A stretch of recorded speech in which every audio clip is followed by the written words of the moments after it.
We're gonna go ahead and get started since we have a quorum now. Does anybody need the package of information? I would. I would like one. You're like a school teacher. Take one down, pass it around, right? We're away with, I did. And that's like my other question. This is an open book exam. They keep coming back. That's all good. All right. Yeah, it does. All right. Good morning, everybody. My name's Sandy Hertz. I'm the chair of the Project Review Subcommittee, and I'm going to turn over the focus to Miss Annie Sakara. But not yet. But not yet. Why do I have to do what do I have to do first? You have to do the minutes. Oh, right. We don't usually have those. That's a whole new thing for It us. is a whole new thing. And you should maybe introduce it. Or let everybody know. I mean, we could. I mean, you're just stalling at this point, aren't you? Okay. Hold that thought, Annie. All right, just stand there for a second. Catherine, we're gonna go ahead and introduce ourselves as, committee members. So if you could just introduce yourself and say which agency you're with, that would be great. Catherine McCall, Maryland Department of Natural Resources. Carolyn Varney Alvarado, Maryland Department of Housing and Community Development. Anita Kelly Grant, I'm actually a retired federal employee. Tammy Robertson, Maryland Department of the Environment. Do you wanna go to just, Kate Charbonneau, Executive Director. Emily Manieri, Assistant Attorney General. Curtis Bueller, Hartford County Council. Steve Parker, Cecil County, no title. Sean Haynes, Baltimore City. Oh, sorry. Jen, Associate Planner at the Commission, just kidding. All right. And now, apparently, we do need to do a motion to approve the minutes from our last subcommittee meeting, which was in May. So I am seeking a motion to approve. Motion to approve by Carolyn, Second. and a second from Mr. Beulah. And all those in favor indicate by saying aye. Aye. So, any nays? Any abstentions? Okay, so the motion to approve the minutes is passed. And now I will turn it over to Annie. Great, thank you so much. Good morning, everybody. I'm Annie Sakara, a Natural Resources Planner with the Critical Area Commission. And I will be presenting the proposed water and sewer system rehabilitation project at Point Lookout State Park on behalf of the Maryland Department of Natural Resources. And we do have some representatives here from the project. So if you have any technical questions or anything like that that come up after the presentation, they should be able to help. So Point Lookout is located on the southernmost tip of St. Mary's County. It's on the peninsula formed by the confluence of the Chesapeake Bay and the Potomac River. You can see on this park map up here that there are various existing camping loops and picnic areas found at the park. The park itself is 1,079 acres comprised of open water, high marsh, low marsh, scrub shrub wetlands, beaches, and upland forests, all of which serve as critical habitat for a variety of wildlife and migratory birds on the Atlantic Flyway. Point Lookout provides visitors with opportunities for camping, swimming, boating, and fishing. There are also historic sites at the park, including the 1830 Point Lookout Lighthouse and one of the largest prisoner of war camps constructed by the Union Army during the Civil War. The purpose of the project is to replace failing water and wastewater utilities that service existing park areas. The proposed work involves the replacement and relocation of linear utilities, including water mains, gravity sewer mains, and sewer force mains. It also includes improvements to existing infrastructure, including wastewater pump stations, maintenance buildings, and sewer manholes. The campground is essentially closed as a result of this deteriorating infrastructure and the recurrent main breaks. Work is proposed to commence this summer and is anticipated to be completed in the fall of 2023. This site plan shows the proposed utility work in the northern section of the park. The full site plan is attached to your staff report, and that includes the work being done in the southern portion. The utilities to be upgraded are shown in yellow, and the entire limit of disturbance is within the critical area buffer, which has been expanded for non-tidal wetlands and hydric soils. The majority of the proposed disturbance is temporary or located within existing structures. No new lot coverage is proposed. For the most part, underground utilities will be replaced in kind. However, select segments will be relocated adjacent to existing roadways for easier maintenance and access, as well as to reduce potential impacts to environmentally sensitive features in the future. Forest interior dwelling bird species, or FIDS habitat, which is a habitat protection area under critical area regulations, has been identified on site. Typically, utilities are prohibited from being located within a habitat protection area. However, the utilities and park amenities are existing, and the proposed upgrades have been designed to minimize impacts to plant and wildlife habitat, which means that the project does meet the criteria outlined in the state agency development chapter of COMAR. And as described on page 2 of the staff report, canopy and understory clearing is proposed and is required in order to access the existing water and sewer lines. Given on-site constraints and in order to maintain utility access, mitigation for the proposed clearing will be fulfilled off-site with the planting of 40,500 square feet of native trees at Newtown Neck State Park in St. Mary's County. Please note that this amount of proposed planting is different from that noted on page 2 of the staff report, but that this 40,500 is the correct number. The proposed planting area is adjacent to existing FIDS habitat and will increase the width of contiguous forest along Breeden Bay. In terms of applicable state agency review, a letter of authorization for impacts to non-tidal wetlands and their buffers was issued by MDE. DNR's Wildlife and Heritage Service identified FIDS habitat on site, as I previously noted, as well as a great blue heron colony. Time of year restrictions for construction within the heron reef buffers will be observed. And finally, Maryland Historical Trust determined that this project will have no adverse effects on historic properties. Oh, I don't know why that Y went down. Sorry. The entirety of Point Lookout State Park is vulnerable to sea level rise and storm surges. This map shows the majority of the park is vulnerable to storm surges from a Category 1 hurricane. For reference, the blue color represents Category 1 hurricane storm surge, the yellow is Cat 2 storm surge, orange is Cat 3, and red is Cat 4. This map shows the wetland adaptation areas located on site. The bright orange color represents high priority areas. The medium and low priority areas are the light and dark brown beigeish colors. And you'll notice that the majority of the project impacts are in low and medium priority areas located in the southern portion of the park. So DNR recognizes the vulnerable location of Point Lookout. However, the park's facilities and campgrounds already exist, and the purpose of the project is to replace failing water and sewer utilities that serve the existing park areas. Where sand trench replacement is not feasible or practical, the utilities are being relocated out of wetland and forested areas to be adjacent to existing roadways in order to minimize maintenance and repair in the future. Proposed improvements include raising the height of sewer manholes in locations prone to flooding, and equipping some of the existing pump stations with flood-proofing measures to account for impacts from extreme weather and flooding events. In addition, park staff has initiated a dune grass planting effort all along the beach areas in order to reduce erosion and soften the edges between the beach and the existing grassed picnic areas. Impacts to mapped wetland adaptation areas are unavoidable due to the location of the existing infrastructure and the nature of the project. The proposed work is underground and will not create any new structures above ground that could prevent the natural migration of wetlands in the future. Existing wetlands are being protected and improved as part of the park's efforts to meet the goals of the Point Lookout Strategic Management Plan. By pursuing the park's strategic management plan goals and keeping disturbance within already developed areas, protection of the natural features on site, including the wetland adaptation areas, will be maximized. In accordance with the public notice requirements of COMAR, signage was posted at the project site and notice of the project was posted in the Southern Maryland newspaper. No public comments in opposition to this project have been received. So given all of that, staff recommends that the project be approved as proposed. And I will now turn it over to Chair Hertz for questions. Okay, thank you.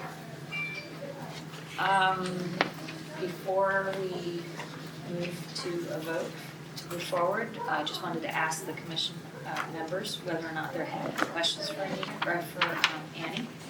I did. You mentioned that the blue heron, they would not be doing any work during that season. What months is that season? I do not recall the top of my is head. February 15th, I think July 1st or July 15th. It is noted on the sequence construction of the ordinance. So basically, no work would happen during that time, that you would just pick up and then stop again. Correct, within, that buffer zone. Right, no work within that buffer, no work could Maybe occur other areas, but not rest of the- the project, not all the rest. So is that considered the bids, the part you mentioned, the bids, or that's something totally separate? That is separate.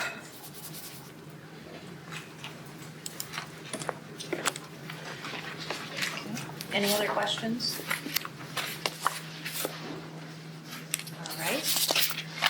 So based on the staff report, can I get a motion to approve? Second. Okay, motion to approve by Commissioner McCall, seconded by Commissioner Beulah.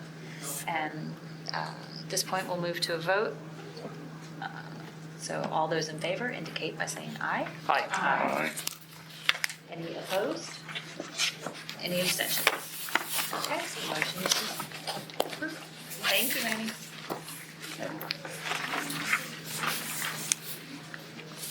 Right.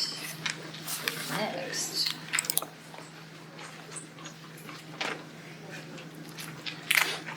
I suppose I should look at the agenda so I can actually introduce you. I do that every now and then. No. Thought it was optional. Thank you. All right, so now we have a presentation from Alex DeLeese, and she is going to be covering the Maryland State Highway Administration's Maryland 322 at Glenwood Avenue project. Go ahead, Alex. So good morning. Again, my name is Alex DeLeese. I'll be presenting Mdot SHA's proposal at the intersection of Maryland 322 and Glenwood Avenue in Talbot County. This is a project for safety and traffic improvements specifically, and your review and approval is required as per COMAR 270205, state agency action resulting in development on state-owned land. So again, the project is located in Talbot County, which is on the eastern shore of Maryland, is highlighted in red on this map of Maryland. More specifically, it's located in the town of Easton. You can see this little yellow star here marking the approximate location, which is off of the Tread Avon River. So again, the purpose of this project is to provide additional safety capacity at this intersection, and it'll include eliminating lining up of vehicles to turn onto Glenwood Avenue and improve safety for bikes and cars. So the proposed improvements include roadway widening that'll provide a dedicated right turn lane, a through lane, and a left turn lane, and widening to 10-foot wide shoulders along Maryland 322 above and below the intersection. The improvements also include the installation of stormwater management facilities, drainage improvements, grinding and resurfacing of the existing roadway, and signage and marking upgrades, as well as landscaping. Now, due to the nature of this project, including the addition of the turn lane, the project isn't captured under the MOU between SHA and the Commission, therefore, you all are seeing it today. So the screen cap here is the first page of the attachment with your staff report. What we're seeing is just an overview shot. The limit of disturbance is highlighted in blue here. It's about 5 acres in size, and most of that area is within the critical area. So we have a little zoomed in section of the intersection itself, Maryland 322, north-south here, Glenwood Avenue, east-west here. You'll note that all of this is within the intensely developed area, and the surrounding area, for the most part, is in the IDA as well. So the attachment to your staff report has 6 individual pages for different portions of this singular linear project. We're not going to go into all of them in detail, but I did want to highlight this one at the intersection. So the striped area on the screen cap here indicates existing roadway that's going to be resurfaced, while the solid gray areas are where the addition of turn lanes are at this intersection. And overall, the impacts and mitigation include increasing impervious surface within that 5-acre LOD from 0.4 to 1.5 acres. There will be some woodland clearing, temporary and permanent buffer impacts, all of which are mitigated appropriately within the project vicinity. 10% requirement for this project equates to 1.73 pounds of phosphorus removed per year. This requirement is both met and exceeded with the installation of multiple microbiome retention ponds, grass swales, and a bioswale. Additionally, there will be impacts to non-tidal and tidal wetlands as well as tidal waters, which are mitigated with MDE. As far as agency review goes, for MDE, again, there are impacts to non-tidal waters, wetlands, and their buffers, as well as tidal wetlands and waters. Approval is required by BPW. They are reviewing it today, actually. SHA has requested to pay into the compensation fund to meet the mitigation requirements here. For sediment and erosion control, authorization is pending, and SHA's internal review and approval of stormwater management is also pending. My understanding is that these approvals are expected within the next couple of weeks. And then for the rest of the agency correspondence, SHA has submitted documentation with the remaining agencies that basically don't note anything of concern for this project. So for the climate resiliency assessment, which is on pages 3 and 4 of your staff report, SHA provided this assessment demonstrating that sea level rise in particular isn't really a concern for this project, so I did not include a screen cap of that in this presentation. Storm surge is, but only with a category 4 storm or above. So what we're looking at on this map, again, the LOD, it's a little bit hard to see, it's highlighted in a red line. This right here is the intersection. This is a map of inundation expected with different categories of storms.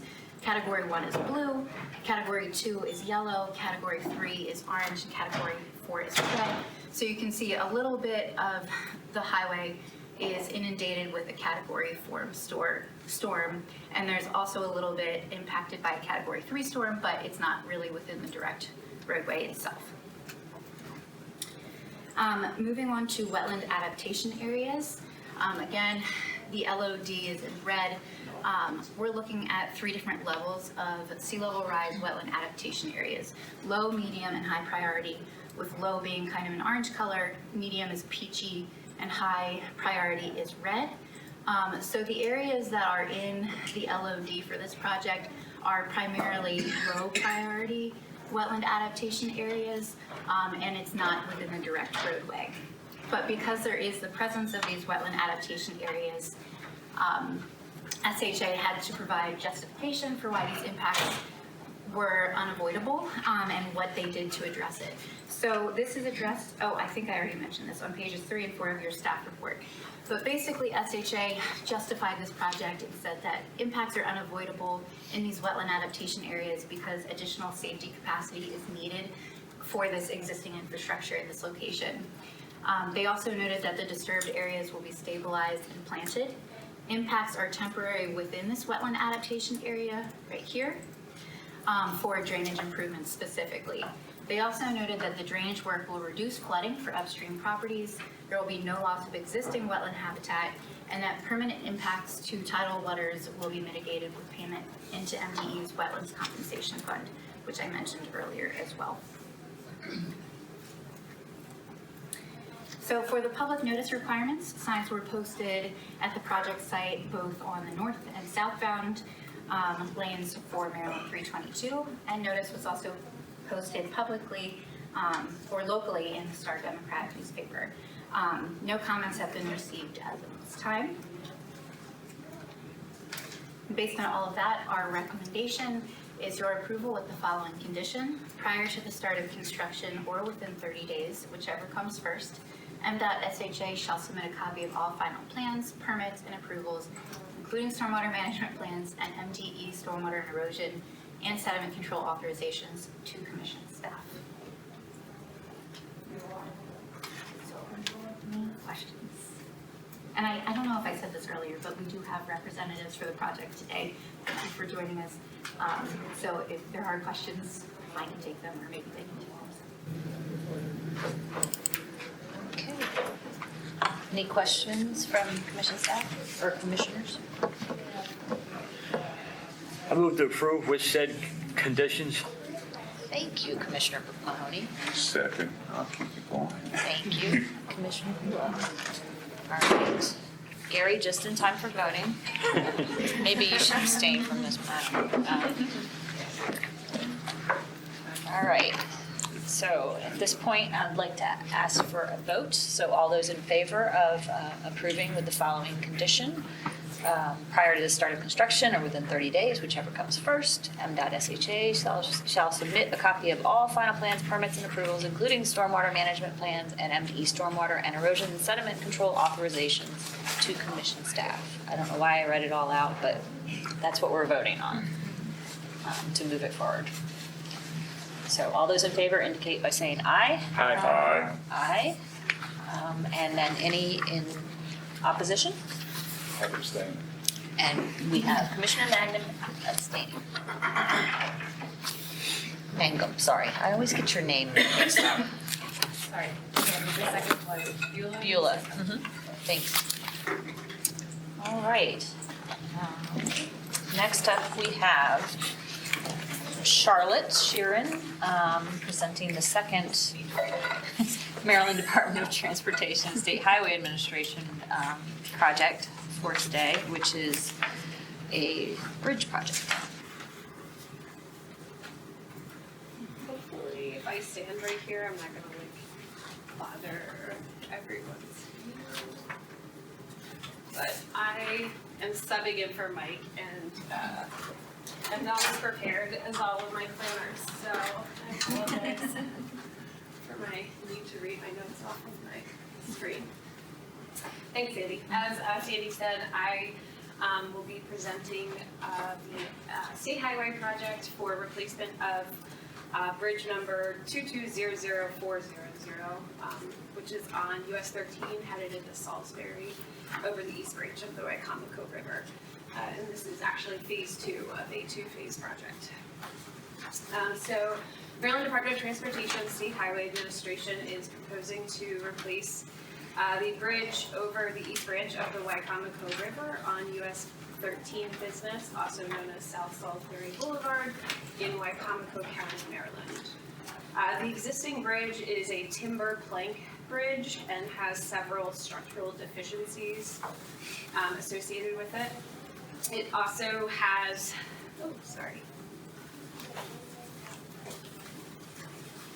there we go.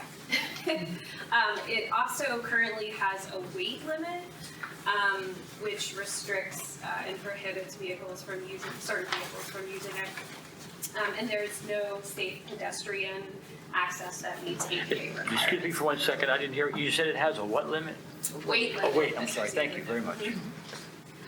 So the purpose of the proposed bridge replacement is to provide a safe and reliable crossing for motorists, pedestrians, and bicyclists along US 13 business in the city of Salisbury. The new bridge will be approximately 11 feet wider than the existing bridge and will include the addition of a sidewalk on the west side and a multi-use path on the east side. Temporary pavement will also be installed for maintenance of traffic and pedestrian safety during the bridge demolition and reconstruction. All of the areas of temporary pavement will be either restored to their pre-existing conditions or they'll be converted into the multi-use path. So these improvements are considered phase 2 of the project. Phase 1 consisted of utility relocations, which are still in progress with an anticipated completion date of spring 2023 and prior to the start of construction for phase 2. Phase 1 was reviewed and approved under as a Category 2 project under MOU with SHI, Mdot SHI, and in 2018. So the entirety of the project limits of disturbance fall within the critical area. The total LOD is about 1.2 acres, and the disturbance within the critical area is unavoidable due to the scope of the projects and the proposed improvements. Per COMAR, as a linear project within the SHA right-of-way, this project is reviewed in accordance with the requirements of intensely developed areas, or IDAs. And the surrounding land around the bridge is also actually mapped IDA. So as a result of construction activities associated with the proposed improvements, there will be 3 individual trees removed within the critical area buffer, which is expanded due to the presence of hydrosoils. Temporary and permanent disturbance to the buffer is proposed due to grading operations associated with the replacement of the existing bridge, storm drain improvements, and the multi-use path, which will be alongside the bridge. There will be temporary impacts within the existing right-of-way of about 10,000 square feet, and permanent impacts will only total about 421 square feet. So SHA proposes to mitigate the 421 square feet of permanent disturbance at a 1-to-1 ratio at an off-site location. It's actually a mitigation bank known as the Firehouse Mitigation Site located in Worcester County. And I believe you have a site plan of that site as attachment 2 of your staff report. This site's been used to address mitigation needs of past SHA projects in the critical area, and was actually used for the phase 1 utility relocation to mitigate those impacts. There's only a portion of that site that's actually been planted, so there is excess space and credit available. The project will comply with the 10% phosphorus reduction using a bioswale, which will be located on site. Regarding additional permits and agency reviews, so a joint permit, federal state application for alteration of floodplains, waterways, tidal wetlands or non-tidal wetlands, also known as a JPA, was submitted to MDE on February 7th, 2018 for the phase 2 improvements. The tidal wetlands license was issued by the Board of Public Works on August 1st, 2018, and that was extended, that approval was extended to August 1st, 2024. Stormwater management and sediment erosion control, that is being currently reviewed by SHA's Plan Review Division, which has designated authority from MDE. Because the limits of disturbance of the project is above an acre, there's also a National Pollutant Discharge Elimination System permit, which is also currently under review. DNR review letter from DNR Wildlife and Heritage Service was received on May 3rd, 2022, and identified a use to stream on site, so that requires time of year closures and restrictions which will be followed. There were no official rare, threatened, or endangered species located on site. The Maryland Historical Trust also was involved with this project because the bridge is eligible for the existing bridge is eligible for inclusion on the National Register of Historic Places. So MHT and SHA have been coordinating on the requirements related to that. They have a memorandum of agreement that stipulates the measures needed to mitigate the adverse effect resulting from the bridge replacement. And it requires SHA to submit a historic context report for timber, concrete, composite bridges, prepare a lesson plan on bridge engineering per Maryland STEM standards, and complete a Maryland inventory of historic properties addendum form for the existing bridge to reflect the demolition. The historic context report and the addendum form have been completed in accordance with the MOA, and coordination regarding the STEM lesson plan is currently ongoing. We did receive an email from MHT on June 8th, 2022 that said they did not have any outstanding concerns that would prohibit us from bringing this project to you all today. So climate resiliency. COMAR requires all state agency projects in the critical area to address impacts from sea level rise and storm surge, as well as impacts to wetland adaptation areas. Based on the available climate-related data included with the application, the new bridge is vulnerable at the 1 to 2 foot and 2 to 5 foot inundation levels, with the approach roadways and the multi-use path that's proposed will be vulnerable at the 5 to 10 foot inundation level. Hurricane storm surges from a category 2, 3, and 4 storm will affect the new bridge, the approach roadways, and the multi-use path. No wetland adaptation areas are within or adjacent to these phase 2 improvements, though. According to information provided by SHA, the CoSmart construction guidelines do not apply to this project as the majority of the funding is from federal sources.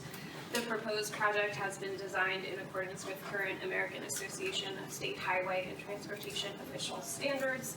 The new bridge has a design life of 75 years, while the multi-use path and resurfaced roadway have an anticipated service life of 25 years. Per hydraulic modeling, the 100-year storm breaches the new bridge but does not overtop it. In accordance with the provisions of COMAR, public informational signs were posted at the project site on June 16th, 2022. Mdot SHA advertised a notice of opportunity for public comment in conjunction with the posting of the signs in the local newspaper and on the SHA website on June 22nd, 2022. And I don't believe any public comments have been received. I'm sorry, I didn't introduce Eric Freely with SHA, I think it's here too. So yeah, no public comments received as of today. So staff recommendation, I do have a correction. I spoke with Eric before the meeting. He asked for 60 days, so prior to start of construction or within 60 days, whichever comes first, Mdot SHA shall submit a copy of all final plans, permits, and approvals, including stormwater management, sediment erosion control, and MPDES authorizations to commission staff. And part of that is because SHA had asked for this project to be on the August agenda. However, since we weren't certain we would have an August meeting, we did move it to July. So Eric asked for an additional 30 days, just given that. And are there any questions? So I have several, if I could go. The first one it's more of a comment than a question. So this is a project that we have seen multiple times because of the phasing of the project. So the phase 1 approvals occurred back in 2018, and in 2018, at a state level, there was less of an understanding about the potential impacts of storm surge and sea level rise in these areas. And as you can see from the 3 staff reports that have already been presented today, there have been considerations made in the projects related to climate resiliency through that lens of future potential inundation. The question that I have for State Highway is what existing resiliency measures are incorporated into the design of the bridge, with the understanding that currently, and this is another part of the question, are you using projected 100-year storm event data for the life cycle of the asset, or are we assuming that the 100-year storm we see today is going to be the same level in 75 years over the course of the life cycle of the asset? And regardless of which projection you're using, current data versus a future projected data, are there considerations being made to that slab bridge that would allow water to pass through effectively and not destroy? I think it's a 4-lane bridge, so what are some of the resiliency measures that were incorporated in understanding the life cycle of the asset? I'm not able to answer that right now. Yeah. We can get that information for that. Okay. And then the second question I have is actually related to the stormwater management feature that is mentioned. The location of the bioswale, I didn't see it indicated on the actual schematic, so I was just wondering if we could pull it up and if you could indicate or if you knew where that bioswale was going to be placed within the project limits. I can't access the S-Drive. Did you have a picture of the? I have, it's an overview, so it's like That's fine. very zoomed out. It's okay.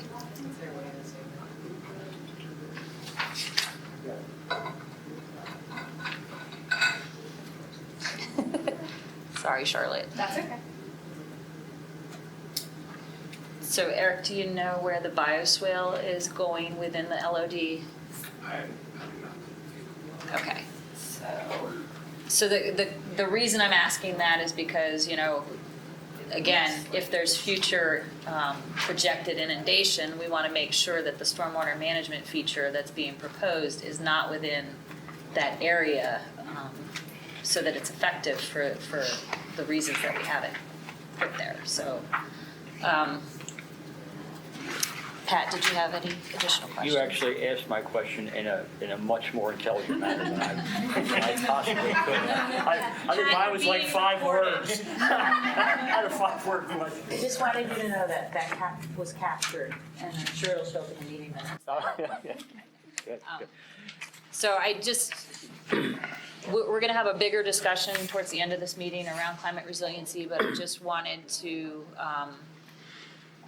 also mention that it has come to light through, coordination with State Highway in particular, that there's some disparity or confusion around, Coast Smart guidelines versus critical area commission, and that's going to be part of the discussion we have later. But I do appreciate the focus on climate resiliency that I've seen in the last 3 presentations. So with that, I had a question, and thank you, Sandy, because you worded it way better than I could have. I wasn't really understanding that piece of this. But I also had a question about the historical aspect of the old bridge. I don't know if this falls under our purview, but I'm not really understanding. It's saying that it is included in our National Register of Historical Places.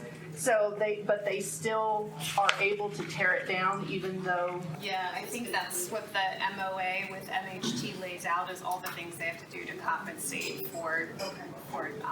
So they have they have specific requirements regarding the age of existing, features or structures, as well as the uniqueness of them, and then.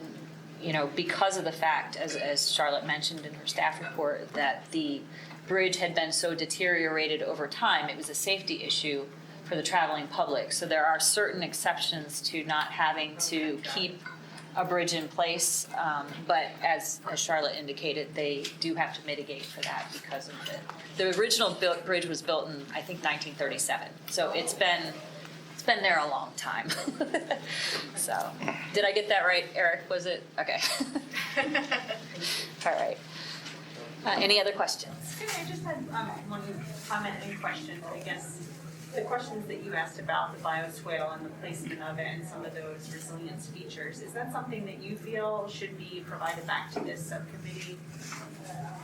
I think that it would be beneficial to have it included in the submittal package to commission staff. So we can incorporate it into the conditional approval, I believe. Is that correct, Emily?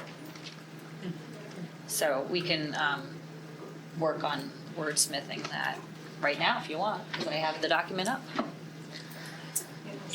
Of the condition itself? Yes, the condition Okay. itself. So let's see. Right now it reads, prior to the start of construction or within 60 days, whichever comes first, Mdot SHA shall submit a copy of all final plans, permits, and approvals, including stormwater management plans. So it's covered in that. And Eric, just a note to take back to your folks is, making sure that that bioswale is not placed in an area where you're seeing 1 to 2 foot, increase in inundation. It should be outside of that zone, based on projections. So, but wouldn't we want it conditioned that if it doesn't meet this certain criteria, then it would have to? Yeah, so we have to work on that part of it, but I'm just letting him know he needs to talk to the folks back at SHA about that. So could there be, can you make that slightly bigger, Charlotte? So, yeah. So We're very needy today, sorry. are you suggesting a condition 2 that SHA will submit information detailing how the bioswale will be designed and located to? I was just like confirming the location is beyond whatever that guidance is, the 1 to 2 feet. We could word it kind of including stormwater management, proposed stormwater management features located outside of vulnerable areas or something like that. Well, you could do it as a condition to SHA will Yes. locate Yes. proposed stormwater management features. So a second condition? I think a second condition will be easier. Yeah, that does make it easier. And I would suggest outside of vulnerable areas, or will incorporate appropriate resiliency measures in light of future sea level rise. Because I don't know. It's a bioswale that they're proposing. So I'm assuming it's for infiltration from precipitation events, not so much the tidal issue. Okay.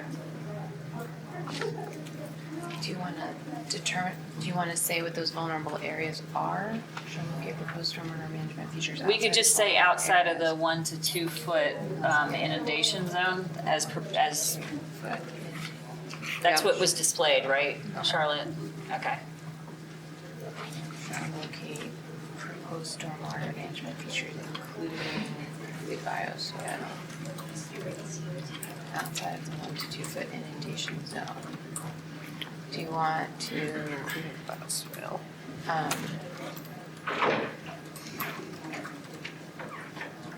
Yeah, is there any, if not, or if, That's what I'm wondering. Yeah, like what just is based the- on drainage patterns, what if we can't do it? yeah. Eric, do you know, I mean, stormwater management's usually the last thing that we do. It's one of the last things. Do you know whether or not it's been submitted already to PSD or PRD or whatever the acronym I is? believe it has been Okay. If I look at the plans, Do you want to include something like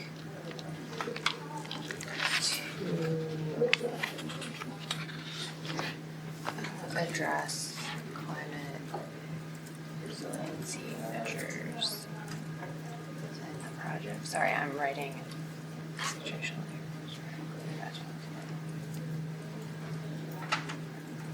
I think the second part of that seems a little vague and Yeah. sketchy to me. Mm-hmm. I think we can just, I mean, I would prefer if we just keep it short and sweet as outside of the 1 to 2 foot inundation zone as depicted in their mapping, but I can't tell from the plan sheet that I have. I mean, I see the mean high or high water line, but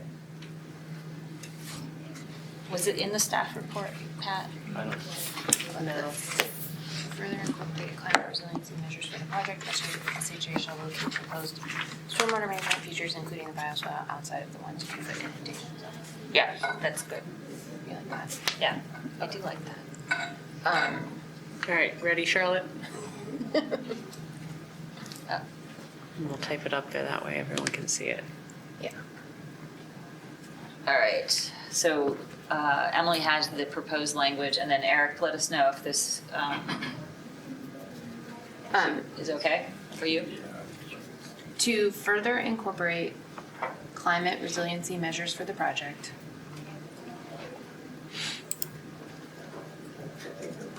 if I were to, Yeah. is outside. Good. It already is. I figured it would be, but No, I just it's wanted to make sure. to further incorporate. TO. There's a To big further hole out incorporate the southern end of the site where that's located. Okay. You want that? Mm-hmm. Okay. climate resiliency measures for the project.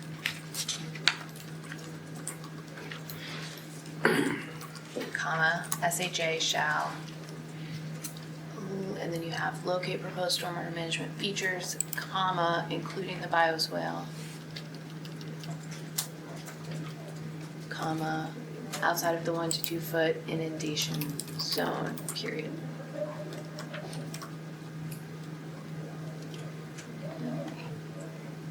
Mm-hmm. That's it? Yep. That's it. And that's, Eric, are you, are we good over there? Okay. Okay. All right, so Any additional questions from the commissioner? I have a comment. Yes. My only comment here is that obviously it's a great idea to replace an 85-year-old timber plank bridge. And what you're doing is great in terms of, bicyclists and pedestrians and it's a broad view. I'll take credit.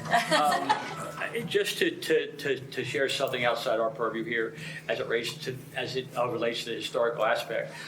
We recently replaced a similarly aged bridge in Chesapeake Beach, and the town requested from SHA and the contractor to salvage some of that old bridge, and as it ends up, we have a historical inn in the next town over. They have a lot of it, the railing and stuff, and now that new bridge is there, that's all that stuff of the old bridge, and it's pretty cool, and the town has a spot as well. So I don't know what goes on down there. I just drive through when I'm there, but there may be that might be something, and there's only so much you can salvage from these, but it would be cool if you could do something like that, or be ready for the request. Put it in museum. Right. All right. I have a question. Yes. Actually, for you. Oh. This Bioswale, I'm looking at it on my computer. Oh, wow, yeah. So if you put it in the 1 to 2 foot inundation, will that damage it? Is that the reason why you're gonna get it It just outside of won't be what we call functioning as designed. So the idea behind the bioswale is to have non-tidal water, like rainwater, precipitation, go into that swale and then infiltrate back into the groundwater. If you're putting it in the 1 to 2 foot inundation zone, what you're gonna have is the pressure of the tidal flux coming in, and it won't be able to infiltrate. Okay. So it won't be functioning the way that, It's supposed to. yeah. How would you like it to confirm? Is it just a response to that, or do you see it on a map? I think just indicate it when you turn in your final plans and make sure you demarcate the 1 to 2 foot inundation zone on the stormwater display, if you can, the exhibit that you put in. I think that just looking at the map sheet now, it's not even doing the same map sheet.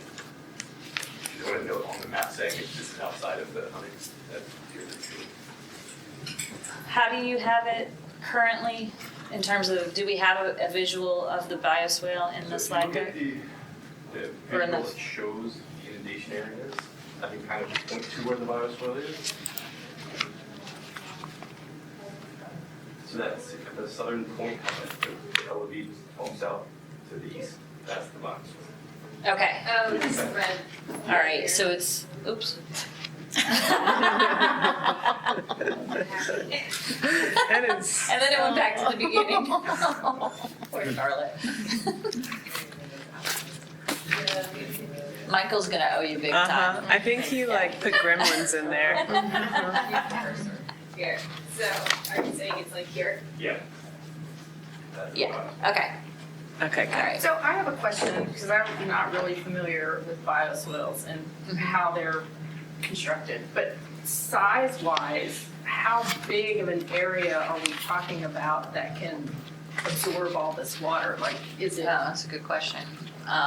And I don't have the answer for that, because I'm not a hydraulic engineer. And Eric probably doesn't either, do you? But we have enough space there that we could make one big enough that, well, not big. Well, it would have to be sized appropriately Right. to manage the additional input from the additional impervious area. So when they're doing the stormwater reviews for permitting purposes, they are making sure that the stormwater management that's being provided within the project is going to be able to handle that additional flow. Okay, got it. And they're also usually linear, Okay. so they run alongside the roadway, so you're getting flow directly from, Yeah. just an idea. Roadways are usually crowned so that the flow goes to the side. Got it, okay.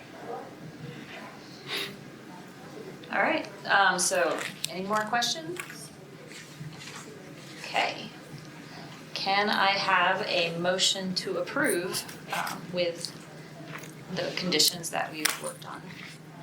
I move to approve with the conditions. Thank you. Commissioner Grant moved to approve. Second approval.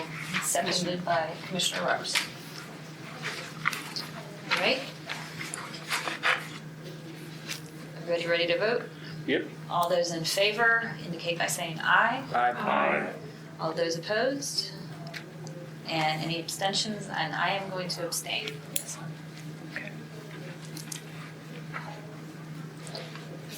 Sandy, can I ask a quick question, like going back to Maryland 322? Or, The Glenwood one? yes.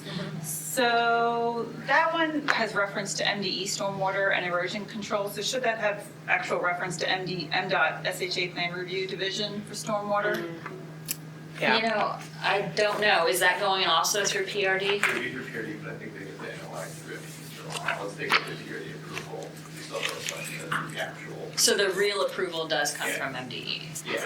But the MDE stormwater, so the NPDS permit, the NPDS comes from MDE, Yeah. but the actual stormwater and erosion control. Comes from PRD? Yes, and so I think how the Okay. staff report reads for 322, it says NDE stormwater and erosion control authorization, so we would just want to differentiate between, in the condition. yeah. You mean authorization versus approval? So do we need to then update we probably need to update the condition Right, as so well? the MDE NPDS permit, and then then we would want to reference the 7 erosion control plan and stormwater approval Approvals. would be through Mdot SHA plan review division. Okay. So let's go back to 322. Yes, we could. Sorry, that's No, kind of after the fact. All No, that's final good. plans, permits, and approvals, We probably do. Yeah, We'll we're do a gonna- new motion after. including stormwater management. Gary can officially vote this time. And This is what you wrote. I just kind of underlined. He looks through well, it. can we just delete MDE stormwater? Yeah. And just Yeah, I think we just, So it would be including stormwater management plans and erosion and sediment control authorizations. Because the beginning of that sentence shall submit a copy of all final plans, permits, and approvals. so how about including stormwater management plans and, And erosion and sediment control authorizations. So we delete Okay. MDE stormwater and. yeah, that works. Is that what does that make it more accurate? And just removing MDE. Yeah. Yeah, okay, yeah, that just kind of incorporates Yeah. everything. So we're Everything. taking out MDE Stormwater and and. stormwater and, right? Yeah. So those 3 words. Yes. NDE stormwater and. Yes. Stormwater and. Gotcha. All right, so, Nice catch. Yeah, if only we can replicate. Make that how it her, works? make her motion accept it as a friendly amendment. Features MDE. Okay, I Oh, already sorry, said I'm that. not Accept it SHA, as a submit a friendly copy of all. I can do that. permits and Yeah. Okay. including stormwater All right. management. Yes. Thank you. you got your Yes. marching orders there? That's fine. That's it. All right. So we are going to go back to the Maryland 322 project and looking for a motion, not an emotion. Or I mean, if you want to be emotional, you can, but a motion to approve with a friendly? Yeah. Maker of the motion can accept that as a friendly amendment. Okay. So, Second, I think, is that correct? You're good, Yeah. yep. Okay. So as the maker of the motion, I move to approve this as a friendly amendment. We have a second here. And We'll the- same Keep it the second. same. And the second for the friendly amendment? It is. I See, don't we're getting emotional I after know all. we are.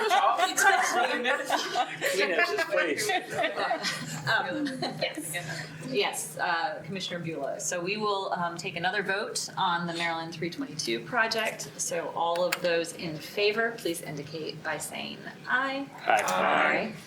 And all those opposed? And are you still abstaining? I think this was the one that you originally abstained on. You don't have to on the friendly You amendment. voted an aye. On the amendment. All right, cool. Friendly amendment. It's friendly, so yeah, Opposed to unfriendly. there's no risk to, Everybody smiles. Yeah. Needs that taken out as well. all right. This is Last the project. Hold on, wait, go back to Charlotte. Can you pull up 13 business? I'm sorry, but if we're gonna make it the same, then you actually have to take out MD, don't we? Take out MD Well, stormwater is it- in the three. Does in this one, in 13, bridge replacement US 13, does MDE approve the stormwater? I didn't have MDE stormwater there. I can't read that. Are you doing the staff report? Oh. Yeah, no, I do have it in the motion, but you didn't, I can't read that. I'm gonna try. It's young people too. I know. So it would be, yeah, I think we have to make the same. Well, no, because you voted on that, technically. You voted on the staff report. I mean, sorry, Oh, you yeah, voted on right, the, and it right? doesn't say On it there, the so I just have to make on the mine slide. match So it. you just have to make your slide match that. Okay. I mean, your motion match that, so we don't need to do anything. Stormwater, okay. Got it. Stand down, we're good. All right, wait, but I have to make mine matchy. So I could take out. Sorry, Susan, we're just gonna make you, Sediment and erosion control, okay. No, no, just doesn't.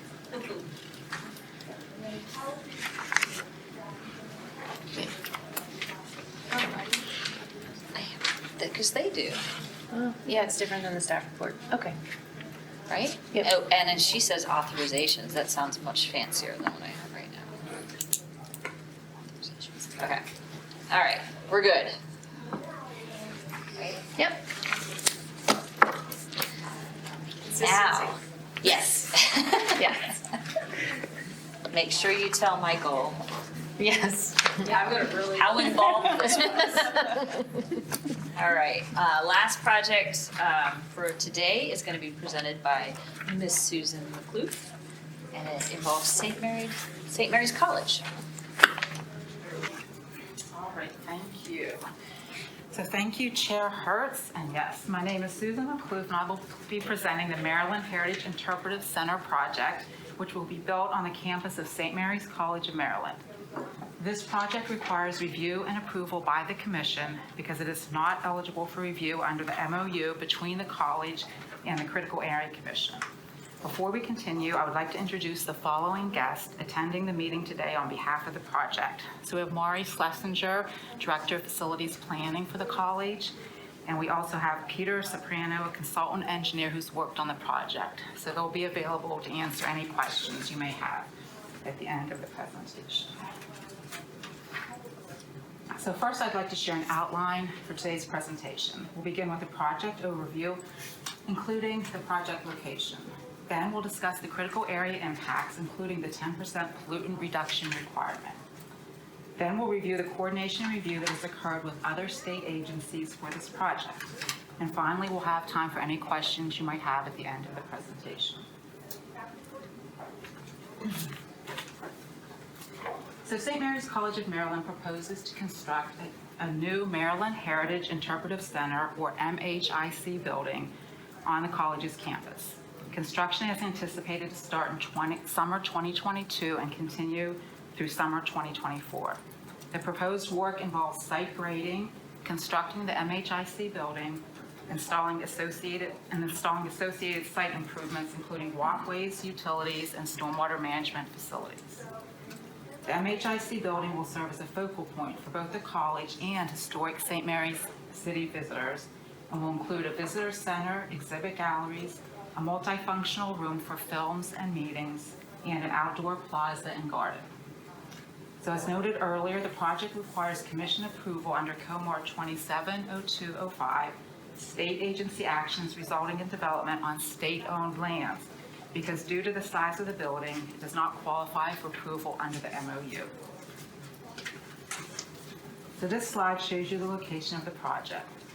St. Mary's County is highlighted in red on the map of Maryland in the upper left-hand corner. A map of the college can be seen in the lower left-hand corner, and the project location is indicated by the red star. So zooming in a little bit more on the aerial imagery on the right, you can see the location of the MHIC building south of Anne Arundel Hall. So here's Anne Arundel Hall complex. This is the site of the proposed MHIC building. Before we move on, I'd like to point out that the bare area underneath the star was previously a paved parking lot, which has since been removed. This slide shows existing conditions. The 1.8381 acre project site is located entirely within the critical area on land designated as intensely developed area or IDA. The IDA is indicated by the light red shading on this slide. The site is currently occupied by pedestrian walkways, here, some utilities and lawn areas. And as discussed on the previous slide, a parking lot, which has since been removed, also previously occupied the site.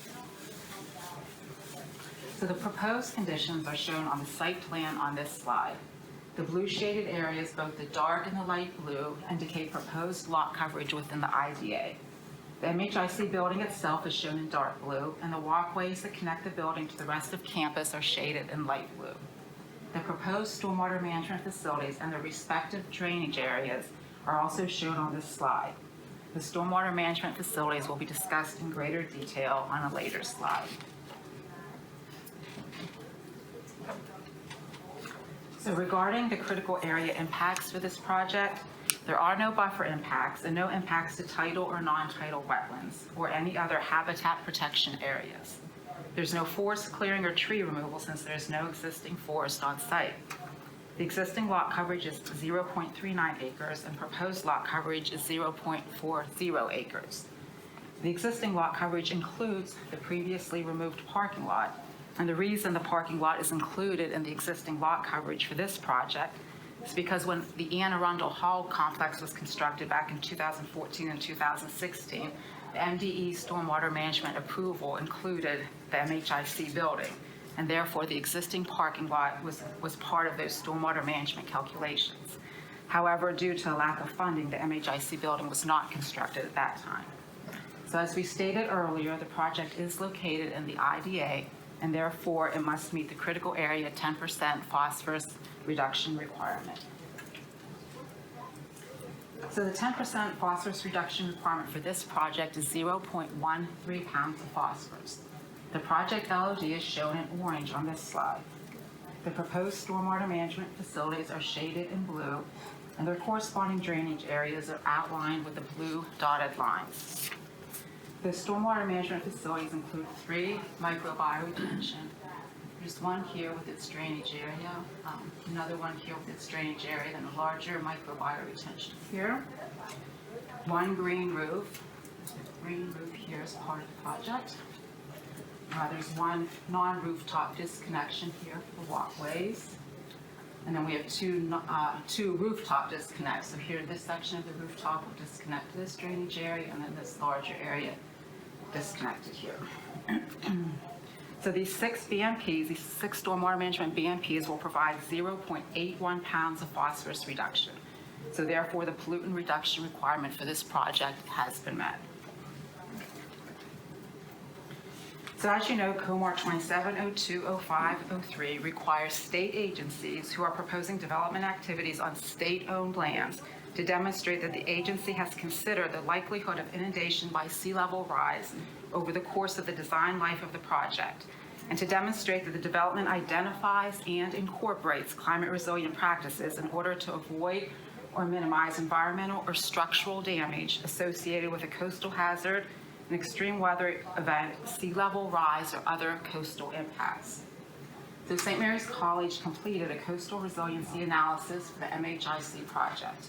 And based on this analysis, the entirety of the project site is located outside of vulnerable locations. The proposed MHIC building, which is indicated by the purple star on the images on this slide, is not located within the 100-year or 500-year FEMA floodplains. There are no mapped wetland adaptation areas on site.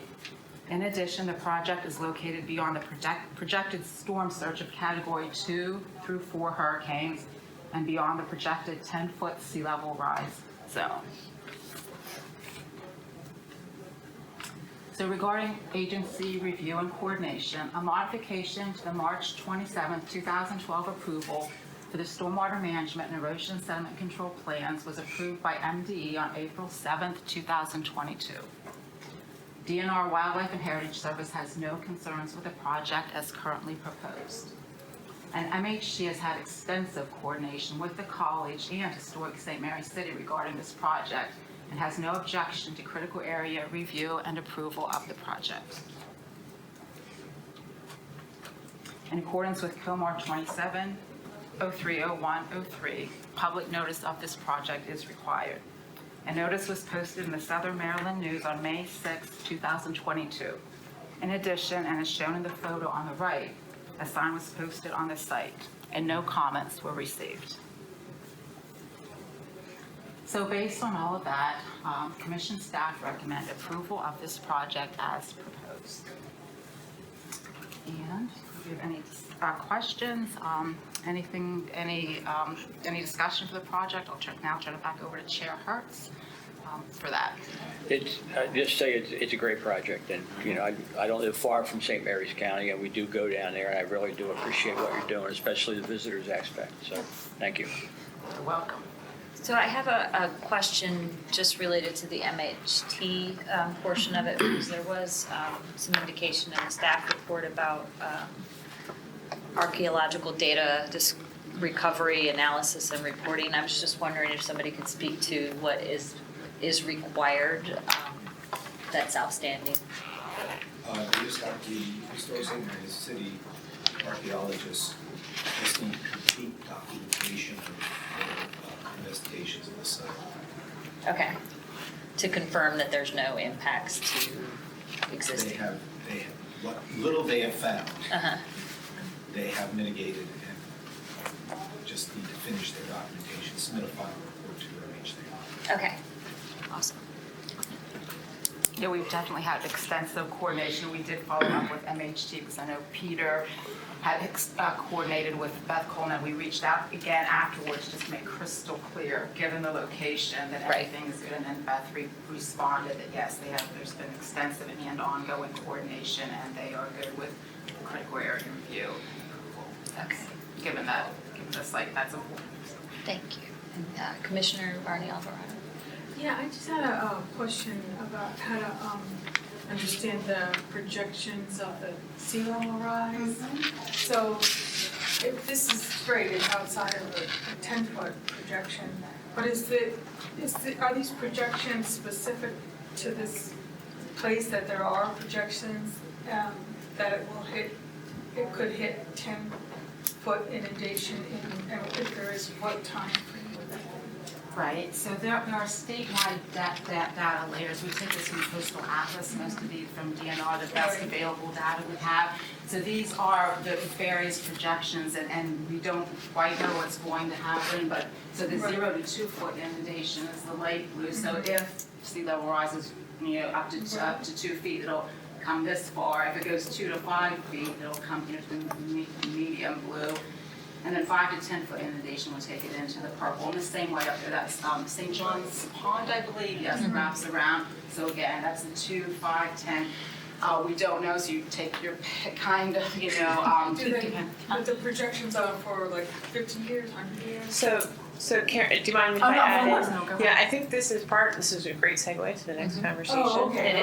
It is, because there is more current information from the Maryland Commission on Climate Change with projections for timeframes and expected ranges of sea level rise. And so our current checklist, if you will, refers to this, but it doesn't tie it to a time frame. So one of the things we could be looking at is looking at those new recommendations from the Scientific and Technical Working Group. Great. So, yeah. All right. Any additional questions? Okay. I would like to see if there is a motion to approve. I'll make a motion to approve the St. Mary's County Heritage Interpretive Center. Thank you so much, Commissioner Eden. Second. And a second by Commissioner Mahoney. All those in favor, please indicate by saying aye. Aye. Any opposed? Any abstentions? All right, motion carries. Excellent. So we are gonna segue into another agenda item, and we have a handout for it, so Yay. very exciting.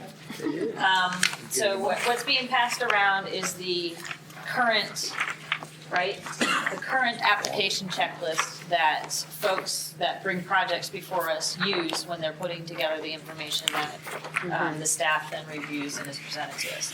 Yes. So I mentioned earlier during the second State Highway Administration project that they're there's definitely been a little bit of confusion about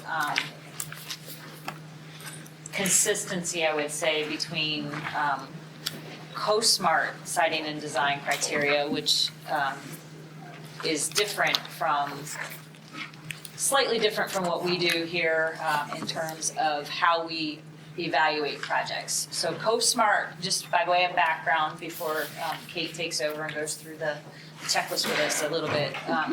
So the background behind CoSmart is that the focus of that particular council is to ensure that we are not making poor investments with state funding on projects that are in vulnerable locations, particularly around our coastlines.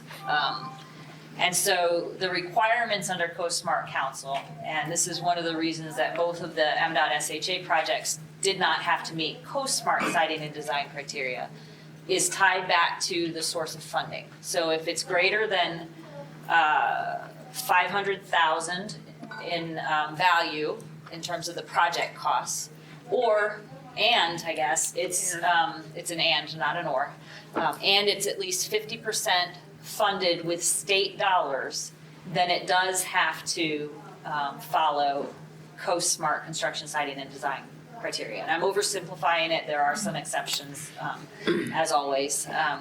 So within critical area commission, part of the confusion I think that comes from an applicant's side is that there's this CoSmart entity that's evaluating it for siting and design criteria, and again, based on funding sources and percentage of funding.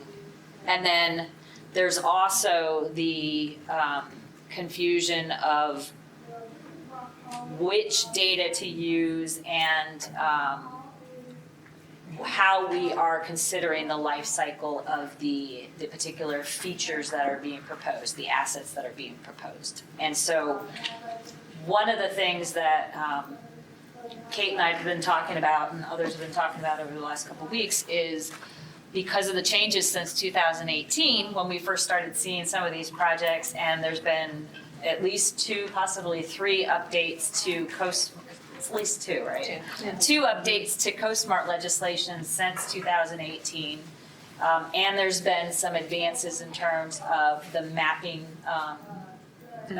available to applicants, publicly available to applicants. We thought it was probably time for us to have a discussion about our checklist to see, whether there's some improvements we can make to add some clarity. So. Yeah. And actually, and so I'll provide maybe just a little bit more background, Sandy, and then we can talk through some of that. So if you go to what's labeled page 12, so the next page, it's attachment C. So these are the specific regulations that are part of our state agency regulations, the regulations state agencies have to follow when developing in the critical area that address climate resiliency. So these were incorporated into COMAR, into our regulations at the end of 2014, 2015. It's been a number of years. And so this was a first for this commission when we developed these regulations and they were approved and incorporated. And as you've heard everyone say today multiple times, agencies have to demonstrate they'd consider the likelihood of sea level rise over the course of the design life. They have to demonstrate to you that they've proposed development identifies and incorporates climate resilient practices to avoid or minimize not just environmental but also structural damage that comes with coastal hazards or extreme weather events or sea level rise. There's information. We want information about maintaining, protecting, preserving wetland migration areas. Not just within the development project, but adjacent to it. And then if it's unavoidable to have those impacts, how we, why is it unavoidable? What are the other ecological features on the site that could be enhanced, restored, or maintained? And then, are those achievable things that state agency could do on that site? And then, we also have recognizing public access is going to vulnerable locations. We still want a consideration about location and design with that public access. So these are the standards. At the time when we wrote this in 2014, we knew it was going to take time as projects started to come through, particularly we're at the end if projects were designed years prior, this was going to be something that was going to have to improve over time. Since that time, we have had the CoSmart legislation, a couple of updates on those criteria, new data layers come out with the CoSmart Council and the CoSmart CRAB layer, which gives us not just the 100-year floodplain, but it projects out the 100-year floodplain plus 3 feet, so sort of trying to help us recognize where we'll have future flooding and sea level rise. We have updated projections from the Maryland Climate Change Commission on sea level rise. I think, Catherine, correct me if I'm wrong, we are in the process of updating the wetland migration corridor maps. Yeah, both that and visualizations of the last data layer that you asked about, Carol, sea level rise. In sea level rise. Okay, so we have better data, both out there now and coming. So I think what we thought would be good was to bring this topic to the subcommittee, get some feedback on, where there might be some confusion, where we might be getting better information, and see if we can, spend some time working on this issue some more to see, is it a checklist? Is it a mapping source? Do we need to be providing better guidance and criteria, or do we need to look in our regulations themselves and enhance those? Yeah. So that's the kind of the preface to us opening the floor for discussion with you all. One of the other things that we, depending on how the discussion goes this morning, one of the other things we'd like to do is just put together a small work group to come up with proposed amendments or changes to the application checklist, or for us to, identify any or to address any of those gaps or needs that we identified today. So I'll get us started if that's okay. Mm-hmm. So and now I'm putting my transportation hat on just briefly, so don't skewer me, but as transportation engineers or project developers, we like to know what our bounding parameters are, right? So to have greater specificity on the do not fly zones and the requirements if you have to go into areas that you can't avoid, like a bridge over water. I mean, we're still gonna need to put a bridge over water for people. So, but we should have, clear direction or more informed direction around what resiliency measures might mean, so that can then be shared with project engineers. And so one of the things that I would recommend is that and you saw it in some of the staff reports that were shared for the projects that we saw today, I would recommend that we tie resiliency measures to the life cycle of the proposed assets. So if it's, a short-term asset or a long-term asset, meaning I'm gonna pick on your project, Eric, because you're still sitting here, but so we said that the concrete slab bridge has a 75-year life cycle, right? So if we have climate projections and projections that go out to 2100, then those are the projections that we should be using when we're talking about the life cycle of that asset, right? Another example would be just the sourcing of information. So, and this is not like a dig on us for opening up the world to many different sources of information, but if we want to be consistent across programs at a state level, then we should be pointing people to the same data layers. So if the Scientific and Technical Working Group of the Maryland Commission on Climate Change projections were used to create the CS CRAB boundary, then that's probably what we should tell people to use so that, we're consistent with the state of science and with the proposed mapping that's also being used for the Coast Smart program. So there are some things that I see in terms of alignments that would make sense from an applicant's standpoint, and I think also from a staff review standpoint. So I have two questions. The first one kind of goes to what you're saying about data sources. Like, how do we determine what are the legitimate sources, and that should be the ones that we use? Like, it sounds like there are a number of different agencies and organizations that do these studies. So how do we say, okay, this is the most reliable source?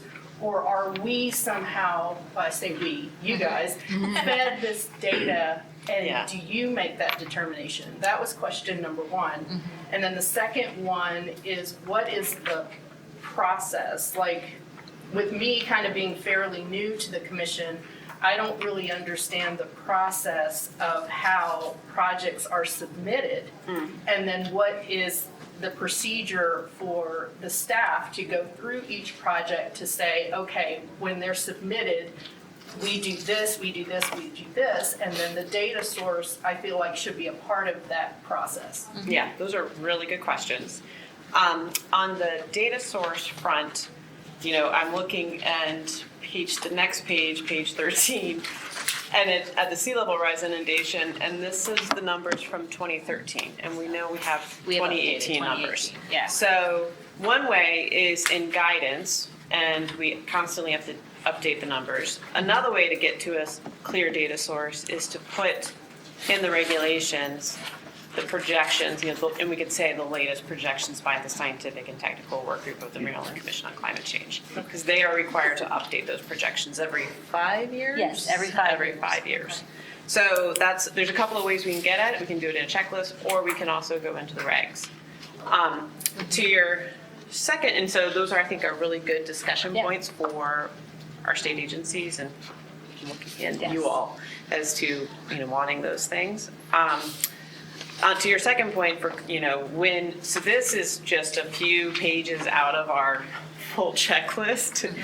And so what our regulations require is a couple of things. One, it requires early on in the design process that a state agency consult with the commission on the development of a project to ensure they can comply with our requirements. So they're supposed to have it as part of their process, and there's manuals through DGS that talk about that. And so as a project is being developed, if it's in the critical area, they're supposed to start looking at those things. And then they can come to commission staff with early submittals. And then we have this checklist, which is on our website, and we really try and have it used as, this is all of the information we need when we bring a project to you all. And so part of the challenge that we're finding as staff, I think, with the climate resiliency piece is that it's hard to know if we've gotten all the information that we should have, we should be receiving. So we're not the experts either on resiliency measures that should be incorporated into bridges.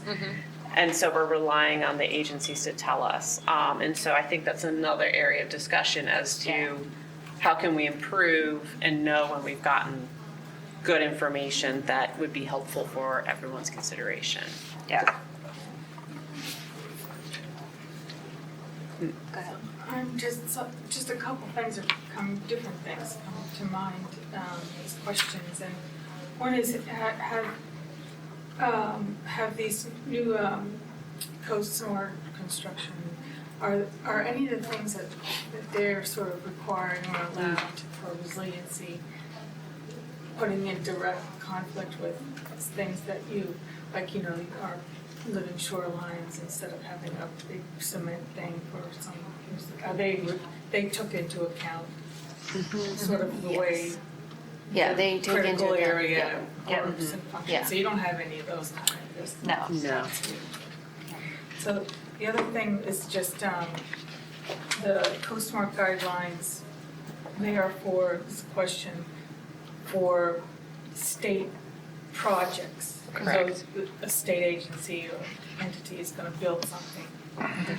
And local And now. local is included now as well. And what? Local projects and are also local included projects. if Yes. they're, but again, if they meet those applicability Yeah, criteria. the 500,000. Yeah, 500, more than Okay. 50% in a vulnerable area, Right, et cetera. right. Yeah.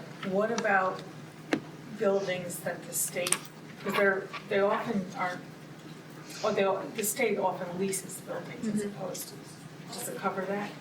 It does cover that again, as long as it is considered as long as it meets that criteria, right? As long as it's considered a capital project over 500, it doesn't necessarily matter.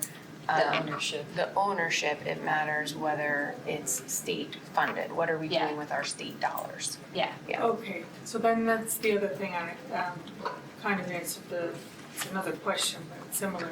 So the Department of Housing funds a lot of affordable housing projects. They're not usually near the water. Right. But we don't usually fund them to that level. Right. So they're not required to do the coast-smart construction? It's, they are probably not required to do the CoSmart construction, but one of the, again, a sort of aspirational goal of that legislation is to ensure that all state agencies do the maximum that they can do. So, yeah, so that's. Okay, no, that's good information to take back. Yeah. And I think that was it. I had one more, but I can't remember. Cursed me out. Maybe. So do you want to just gauge interest for being in the work group at this point, or? Okay. Yeah. So now I'm asking, who would like to join the fun?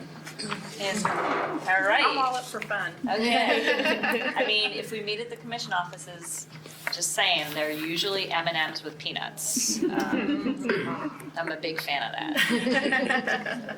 So, Yeah, I like it. wait, are you volunteering? No. Or he likes Bring Do you the just M&M. like the peanuts? We'll work for food. No. All right, so far it's me and Anita, Tammy, yeah? And Catherine? Anybody else? My eyes were glassing over while you were talking That's very honest. Very honest. Maybe we can ask Debbie with planning, since they're also part of the CoSmart Council. Yeah, that would be great. Okay. And I'm very interested, but I'm not sure that I'll be able to, like, I don't know how much time, so could you put me down as a maybe, and then when you start organizing it, let me know how much of a commitment it is. Which agencies actually make up the scientific and technical work group? So that's therein lies the fun. Okay. So the Scientific and Technical Working Group of the Commission on Climate Change, long title there, is comprised largely of academics. And it's mostly like academics, isn't it? Yeah. Yeah, so there are OMCS no. runs it, yeah. Yeah, there are no What's state OMCS? agencies What's that the are acronym? members. University of Maryland East Science. There you go.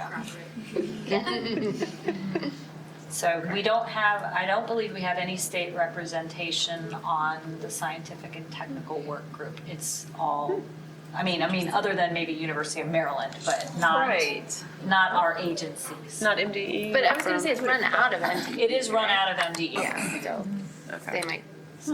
Which I've always found curious. That is, I did right? not know that. I think there's been various state agencies that participate in the projections conversations. They have plugged in and there's different milestones. Yeah, but we're not official members. We're just like, flies on the wall. They'll take our input in consideration. In consideration, right. We don't have any say.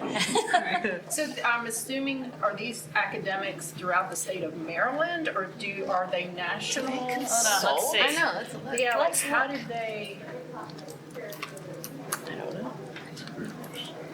It's probably in the legislation. Okay. They probably listed out who is required to be at a minimum on the scientific and technical work group, but. Well, I asked that question because when you look at similar work groups, like maybe it's a trustees, they're like sometimes appointed politically. Just as feel long like as they have there's- the credentials. So they have, the chair of that group is Peter Goodwin. And then I'm looking at it right now, we have. And he's the dean of UMC? He's the It's dean all- of. it's all Maryland. It's all Maryland. Yes, It's it's like all Maryland. UMCP, so College Park, UMBC, Towson. The only one that looks like an outlier right now is somebody from the Joint Global Change Research Institute is also a member. But, so no state agency staff aside from the academic side of things. Yeah, little known factoid. Yeah. Should put it down. There is an MDA representative. Agriculture, yeah. Oh, yeah, Jason Kepler, yeah. Agriculture. Jason's holding down the fort for all of us. Okay. Yep. So I think, so Sandy, if we pull together the work group and we'll start with, I would suggest a sort of overall view assessment of the things we want to look at, and then we can report back to the subcommittee as to what our work plan is.